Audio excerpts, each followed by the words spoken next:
भुवन सुमति नाम के पति पत्नी अपने गांव में जी नहीं सके थे और वो शहर पहुंच गए। सुमति भुवन से, देखो ये शहर है, यहाँ हमारे गांव के जैसे नहीं, जैसे चाहे वैसे जी सकते हैं। कैसे जीना है ये हमें निर्णय लेना होगा। गांव के जैसे ही मजदूरी का काम करते हुए जीना है या कोई व्यापार शुरू करेंगे, आप ही बोलिए। बोली भुवन तब, शहर में व्यापार शुरू करना कोई छोटी बात नहीं है, निवेश के पैसे भी चाहिए ना। कहा सुमति तब, जितना निवेश होगा उतने का ही व्यापार करेंगे। ये लीजिए, ये पैसे मैंने आपसे छुपाकर जमा किए हैं, इससे क्या व्यापार करेंगे तो अच्छा रहेगा, सोचो। बोली भुवन तब, एक हफ्ते तक मैं पूरा गांव घूमकर कौन सा व्यापार अच्छा रहेगा देखता हूँ। कहा अगले दिन से भुवन शहर में के गली गली घूमने लगा।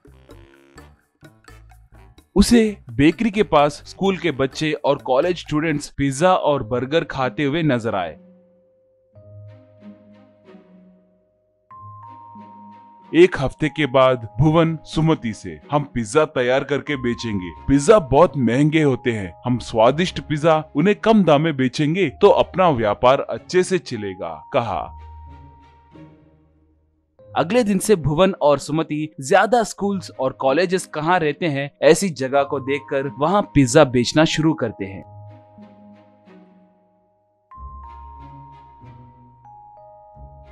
शुरुआती दिनों में ग्राहक अच्छे से आते थे, मगर समय बीतते बीतते लोग उनके पास से पिज्जा खाना बंद कर देते हैं। इसका कारण क्या है भुवन और सुमति को कुछ समझ नहीं आता।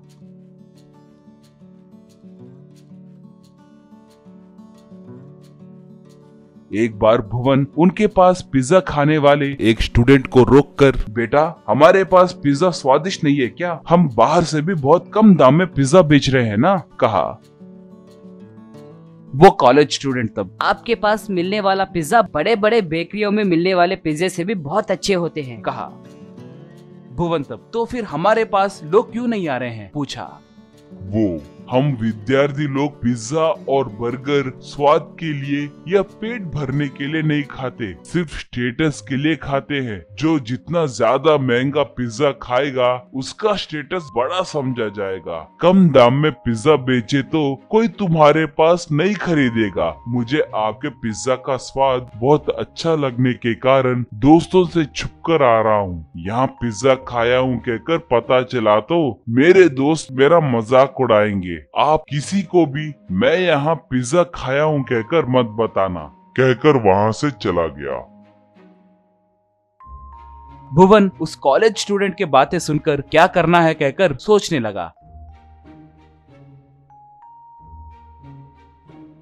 इतने में कुछ जली हुई जैसी बू आने लगी। उसने देखा कि ओवन में एक पिज्जा जल गया था। भुवन ने उस पिज्जा को लेकर बाहर रखा और डस्टबिन में फेंकना भूल गया। थोड़ी देर के बाद एक बच्चा पिज्जा खाने वहाँ पर आया। पिज्जा खाते समय वो उस जली हुई पिज्जा की तरफ बिना पलक झपके देखने लगा। पैसे देते वक्त भुवन से, अंकल आप ब्लैक पिज्जा भी बनाते हो क्या? उसे खाने के लिए मैं बहुत समय से सोच रहा था, मगर वो बहुत कीमती होता है ना, इसलिए खा नहीं पाया। क्या मैं आपके पास मौजूद उस ब्लैक पिज्जा में से एक स्लाइस टेस्ट करूं? कहकर पूछा। सुमति वो जल गया कहकर यूं कुछ कहने ही वाली थी, तब भुवन, ओ वो क्या, उसे मैंने ऑर्डर पे तैयार किया है, इसलिए तुम्हें स्वाद चखने नहीं दे सकता। तुम कल इसी समय आना, तुम्हें ब्लैक पिज्जा का स्वाद चखाऊंगा। कहा वो बच्चा तब, मेरे दोस्तों को भी ला सकता हूँ क्या अंकल? मैं ब्लैक पिज्जा खाया हूँ कहकर पता चला तो मेरे दोस्तों के बीच में मेरी इज्जत और बढ़ेगी। कहा भुवन तब, जरूर लेकर आना बेटा। कहा वो बच्चा तब खुशी से चला गया। सुमति, ये क्या जी, आपने ऐसे क्यों कहा? कहकर पूछी। भुवन सुमति से कॉलेज स्टूडेंट ने जो बताया वो सब उसे बताकर, ये शहर है, यहाँ के लोग हरदम कुछ नया चाहते हैं, तुम देखते रहो। कहा अगले दिन भुवन ब्लैक पिज्जा बनाकर तैयार रखा। वो बच्चा अपने दोस्तों के साथ वहाँ पर आया। सब उस ब्लैक पिज्जा को देखकर आश्चर्य में पड़ गए। सब खुशी से उस ब्लैक पिज्जा को खाने लगे। वो बहुत स्वादिष्ट होने के कारण वो लोग अपने पहचान के लोगों को ब्लैक पिज्जा के बारे में बोले।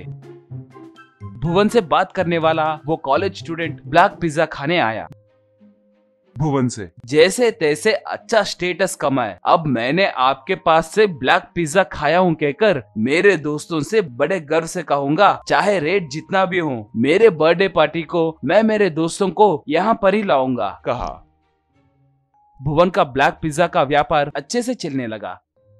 उसके पास पिज्जा खाने के लिए 1 हफ्ते पहले ऑर्डर करना पड़ता था। भुवन सुमति बहुत पैसे कमाकर खुशी से जीने लगे।